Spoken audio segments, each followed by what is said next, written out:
मित्रों नमस्कार। इस कार्यक्रम में आप सभी का स्वागत है। मैं हूं व्यास जी।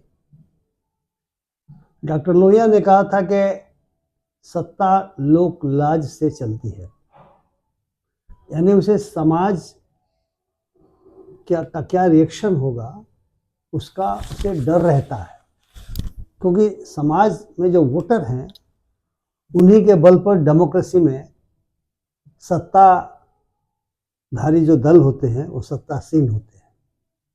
लेकिन इधर कुछ ऐसी घटनाएं आई हैं और उसके वीडियो आप लोगों ने भी देखे होंगे, इसको देख के लगता है कि शायद अब सत्ता को लोक लाज की चिंता या लोक लाज का डर नहीं है। कुंभ में मौनी अमावस्या को जो भयानक दुर्घटना घटी, मेरा इशारा उस तरफ भी है। आपने देखा होगा कि संगम नोज पर भीषण भगदड़ हुई, लेकिन 17 घंटों तक ये बात छुपाई गई कि वहां कोई हादसा हुआ है। हम सब ने सोशल मीडिया पर लोगों के जूते, चप्पल, सामान, बैग इत्यादि बिखरे देखे। 17 घंटे बाद बताया गया हमें स्थानीय स्तर पर और इसके बाद उत्तर प्रदेश के माननीय मुख्यमंत्री के द्वारा कि 30 लोगों की मृत्यु हुई है और 60 लोग घायल हुए हैं। जबकि सोशल मीडिया पर हम लोगों ने देखा कि भगदड़ एक ही जगह नहीं मची थी। झूसी साइड में भी, जो इलाहाबाद से परिचित है या प्रयागराज नाम हो गया है, जानते हैं झूसी साइड में भी स्नानार्थी भारी संख्या में गए थे और वहां पर भी भगदड़ मची थी।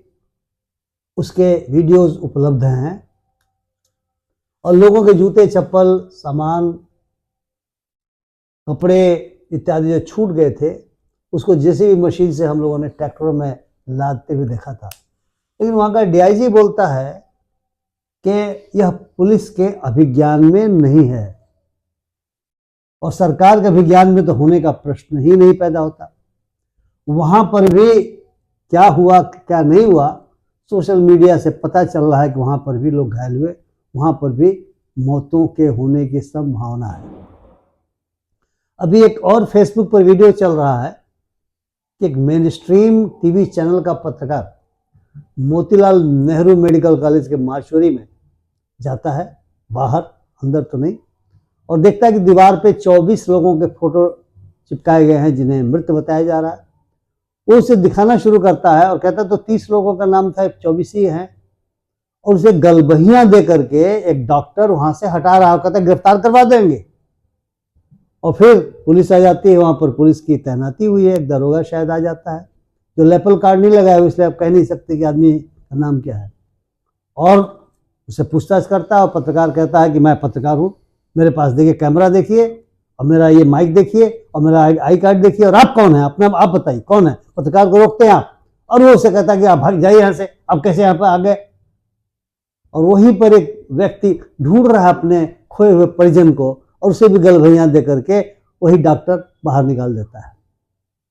यानी कहीं न कहीं लोक लाज का डर नहीं है सत्ता को, क्योंकि अधिकारीगण बिना सरकार के दबाव के चीजों को नहीं छुपा सकते, चाहे पुलिस पदाधिकारी हो चाहे डॉक्टर ही क्यों नहीं हो।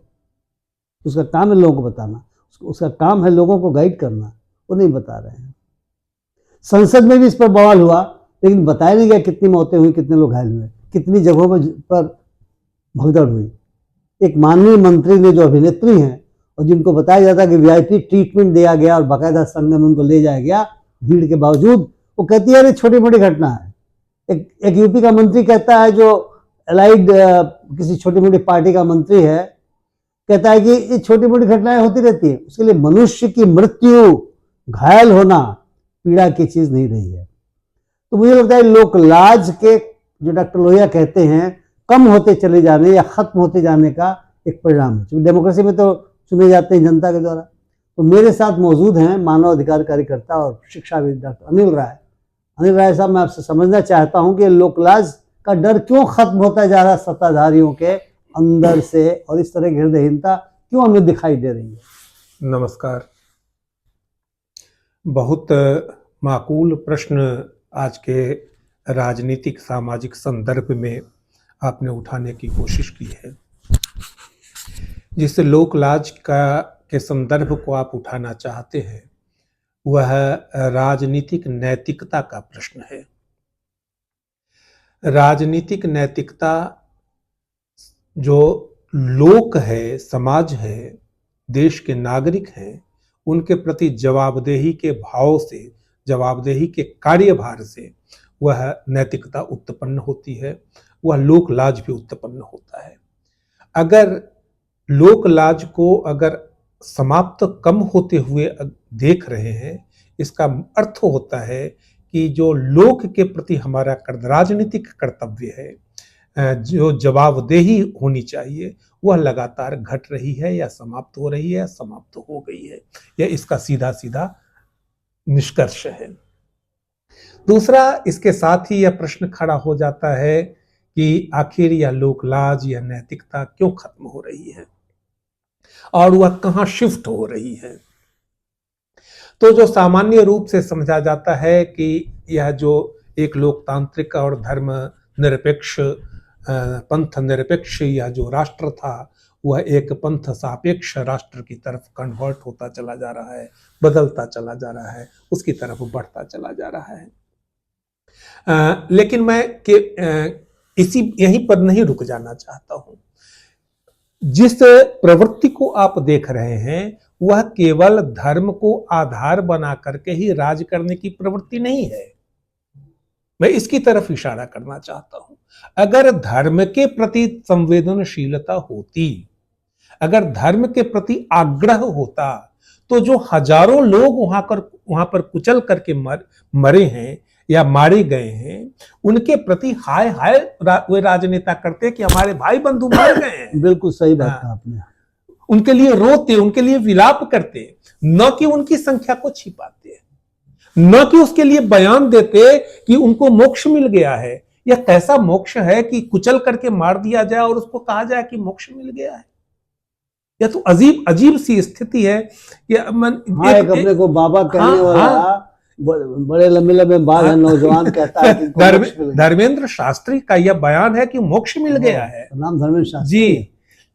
और वह मोक्ष की इस तरह है सो व्याख्या, मोक्ष के मार्ग की इस तरह व्याख्या करता है। यह तो एकदम कुत्सित, एकदम घृणित और एकदम धर्म को और मानवता को जलील कर देने वाला बयान है। इसकी जितनी निंदा की जाए, जितनी इसकी भर्त्सना की जाए, उतना।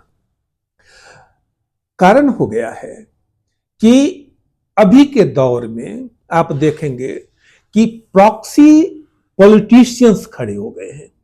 जिस कंगना रनावत की तरफ आप इशारा कर रहे थे, उनको आप क्या कहेंगे? वे पॉलिटिशियंस हैं। इसी तरह केवल प्रॉक्सी पॉलिटिशियंस ही नहीं, प्रॉक्सी धर्मगुरु भी खड़े हो गए हैं।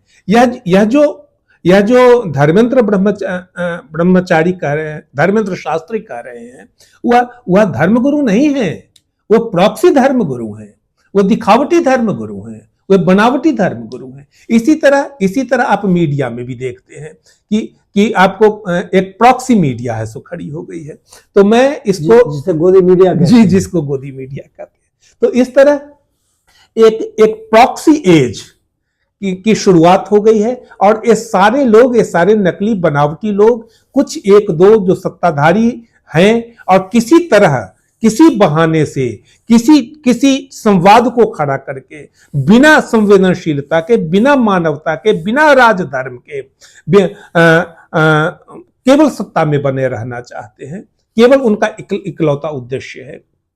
उसके पोषण के लिए चारों तरफ आप एनिमल्स फार्म की उस कथा को याद कीजिए, जिसमें नाम मुझे अभी नहीं याद आ रहा है। उस सुअर ने 2-4 कुत्ते पाल रखे लिए थे और जो उसके खिलाफ बोलता था उस पर वो हमला करवाता था, और इस तरह उसने अपना धीरे धीरे स्वराज कायम कर लिया था। तो जो अभी वर्तमान वातावरण है, वह मैं एनिमल्स फार्म की उस घटना को याद करता हूँ, उस कथा को याद करता हूँ कि उस तरह का वातावरण ये प्रॉक्सी जो लोग हैं वह खड़ा कर रहे हैं, केवल कुछ लोगों के राजसत्ता में बने रहने के लिए। लेकिन एक सवाल पैदा होता है जैसे धीरेन्द्र शास्त्री का हमने उल्लेख किया कि उसने कहा कि लोगों को मोक्ष मिल गया है। शंकराचार्य अभी मुक्तेश्वरानंद ने कहा कि मैं तुझे भी मोक्ष देने के लिए तैयार हूँ, तू कह कि तुझे मोक्ष चाहिए, मैं मारूंगा धक्का और तुम गिरोगे संगम के पानी में, तुझे मोक्ष मिल जाएगा। मनुष्य के मरने पर इस तरह से अमानवीय बात कह रहे हो।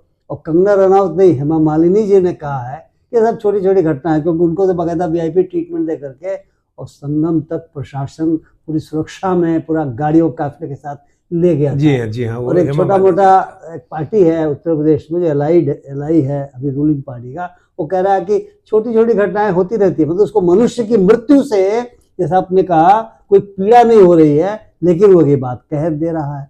तो यहाँ पे डॉक्टर लोहिया याद आते हैं। वे कहते हैं, एक और बात कहते हैं, क्या कहते हैं वो कहते हैं कि यदि सड़कें सूनी हो जाएंगी तो संसद आवारा हो जाएगी। और जो वामपंथी लोग वो कहते हैं कि प्रतिरोध की संस्कृति जब खत्म हो जाएगी तो फिर सत्ता बेलगाम हो जाएगी। तो ये जो सड़कें जो सूनी हुई हैं, यानी आंदोलन नहीं हो रहे हैं, जो प्रतिरोध की संस्कृति लगभग समापन की दिशा में दिखलाई दे रही है, उसके बारे में आप कुछ हमारे दर्शकों को बताना चाहेंगे? जी, यह किसी लोकतंत्र के जीवित रहने के लिए और जीवंत रहने के लिए प्रतिरोध आवश्यक तत्व है। और प्रतिरोध ही उस तरह का है कि कितना भी अच्छा कपड़ा हम सिलवा लें। मैं इस रूपक को बराबर कहता हूँ कि 47 में हमने एक कुर्ता पहना था जो बहुत अच्छा कपड़ा नहीं था, लेकिन हम 100 वर्षों तक लड़ते लड़ते, 90 वर्षों तक लड़ते लड़ते हम इतने थक गए थे कि हमको लगा कि हम इसको फिर से साफ सुथरा, ज़्यादा उन्नत बनाएंगे। लेकिन कितना भी अच्छा कपड़ा हम पहन लें, उसको बार बार साफ करने की जरूरत होती है। लोकतंत्र की किसी भी अवस्था में प्रतिरोध की निहायत आवश्यकता है। वह प्रतिरोध ही है जो लोकतंत्र को जीवित रखता है और लोकतंत्र को लगातार उन्नत बनाता है। यदि वह शक्ति समाप्त हो जाए तो लोकतंत्र बैठता चला जाता है। इसको मैं एक रूपक के माध्यम से कहता हूं कि चाहे हम कपड़ा जितना भी अच्छा सिलवा लें, उसको कुछ कुछ दिनों पर हमको उसे साफ करने की जरूरत होती है। जिस तरह कपड़े को साफ करने की जरूरत होती है, उसी तरह व्यवस्था को भी, राजनीतिक व्यवस्था को भी, लोकतांत्रिक व्यवस्था की भी सफाई की जरूरत होती है, तभी वह उन्नत हो सकेगा। यह ऐसा नहीं है कि वर्तमान समय में जो प्रतिरोध हैं, लोगों के विरोध हैं या लोगों के असंतोष हैं, हम मास को देखते हैं और कह सकते हैं, वोट को देख करके कह सकते हैं कि सारे लोग उस पक्ष के हो गए हैं। लेकिन धीरे धीरे वह प्रतिरोध की जो शक्तियां हैं वे लगातार मजबूत भी होती चली जा रही हैं और असंतोष भी लोगों के भीतर बढ़ता चला जा रहा है। असंतोष इस कारण कि जो वास्तविक समस्याएं हैं, जो शिक्षा की समस्याएं हैं, स्वास्थ्य की समस्या है, बेरोजगारी की समस्या है, प्रदूषण की समस्या है, जाम की समस्या है और ढेर सारी महंगाई की समस्या है, ढेर सारी जो समस्याएं हैं, उन समस्याओं को हल करने की तरफ सरकार की कोई पहल नहीं दिखाई पड़ रही है या कोई सार्थक पहल नहीं दिखाई पड़ रही है। इसके कारण केवल भावनात्मक मुद्दों को उठा करके हम बहुत दूर तक नहीं चल सकते हैं और इसी कारण असंतोष लोगों में लगातार बढ़ता भी चला जा रहा है। और मैं समझता हूं कि यह असंतोष एक दिन राजनीति को, लोगों का असंतोष राजनीति को सही दिशा में जरूर ले आएगा। मित्रों, डॉक्टर अनिल राय को इस बात की आशा है कि जो लोक लाज खत्म हो रहा है और जो आज की तारीख में हमें जन प्रतिरोध नहीं दिख रहा है, यानी जन दबाव नहीं दिख रहा है जनता का, अंदर अंदर लोगों में असंतोष भर रहा है और आज न कल जो सूनी सड़कें हम देखते हैं, सड़कें सूनी नहीं रहेंगी। जन प्रतिरोध बढ़ेगा, क्योंकि प्रजातंत्र को, लोकतंत्र को बचाने के लिए यह जन प्रतिरोध या लोक प्रतिरोध बहुत ज़रूरी होता है। अभी आशा है, हम लोगों का आशा ये नहीं कि हम आपसे कहें कि आप सड़क पर आ जाइए। हम ये चिंता व्यक्त करने के लिए बैठे हैं कि अगर लोकलाज ही खत्म होता चला जाएगा तो डेमोक्रेसी चलेगी कैसे। और अगर डेमोक्रेसी जिस रफ्तार से बिना लोकलाज के चलेगी, उसमें अगर जन प्रतिरोध समाप्त हो जाएगा तो हम कहाँ पर चले जा रहे हैं। आप इस पर भी विचार करें, सोचें। हम लोगों के इस कार्यक्रम का मकसद यही था कि हम आपको सोचने के लिए प्रेरित करें, कुछ सवाल आपके दिमाग में छोड़ जाए। मित्रों, अगर ये बातचीत आप सभी को अच्छी लगे तो कृपया मेरे वीडियो को शेयर करें, अपनी टिप्पणियों से लाभान्वित करें। मेरे चैनल को सब्सक्राइब करना न भूलें और लाइक करें। बहुत बहुत धन्यवाद। नमस्कार।